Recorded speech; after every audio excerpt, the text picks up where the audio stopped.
Mother Divine, today 25th March 2026, I am reading your prayers and meditations 25th March 1914, translated by Sri Aurobindo into English, but here I am reading Odia translation by Babaji Maharaj Ramakrishna Das, Prapatti and Josna Mahanti.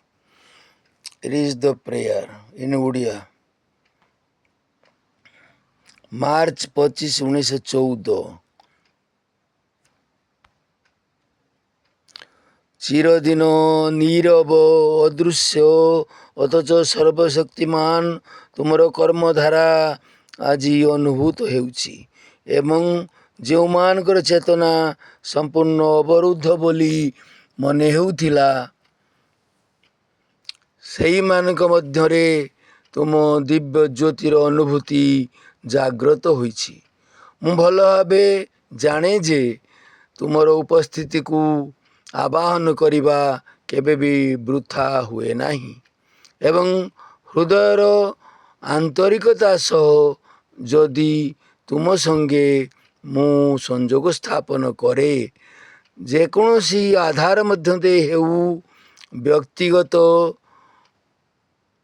ଶରୀର ଅଥବା ସମଗ୍ର ମାନବ ଜାତି ମଧ୍ୟରେ ହେଉ ତାହେଲେ ଏହି ଆଧାର ବୁଝିପାରେ ଯେ ଏହାର ଅଜ୍ଞାନତା ସତ୍ତ୍ୱେ ଏହା ସମ୍ପୂର୍ଣ୍ଣ ରୂପେ ରୂପାନ୍ତରିତ ହୋଇପାରିଛି କିନ୍ତୁ ଯେତେବେଳେ ଏକ ବା ଏକାଧିକ ବ୍ୟଷ୍ଟି ଆଧାରରେ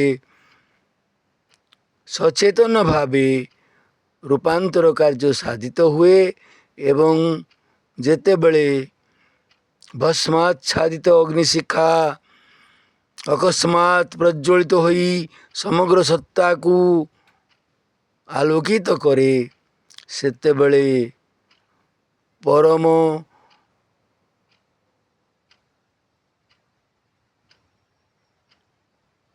ଆନନ୍ଦରେ ତୁମର ଅବାଧ କ୍ରିୟାକୁ ଆମେ ସ୍ୱାଗତ କରୁ ଏବଂ ଏତଦ୍ୱାରା ପୁନର୍ବାର ତୁମର ଅବାଧ ଶକ୍ତି ପ୍ରମାଣିତ ହୁଏ ଏବଂ ଆଶା କରୁ ଯେ ମନୁଷ୍ୟର ଅନ୍ୟାନ୍ୟ ସୁଖ ସଙ୍ଗେ ଆଉ ଏକ ଯଥାର୍ଥ ନୂତନ ଯୁଗର ସମ୍ଭାବନା ଯୋଗ କରାହେଲା।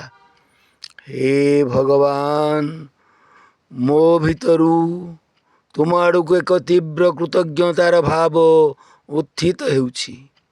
ସେଥିରେ ପ୍ରକାଶିତ ହୋଇଛି ଦୁଃଖ କାତର ମାନବ ଜାତିର କୃତଜ୍ଞତା।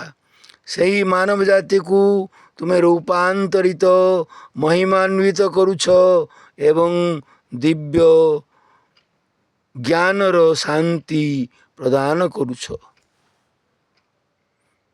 हे प्रभु।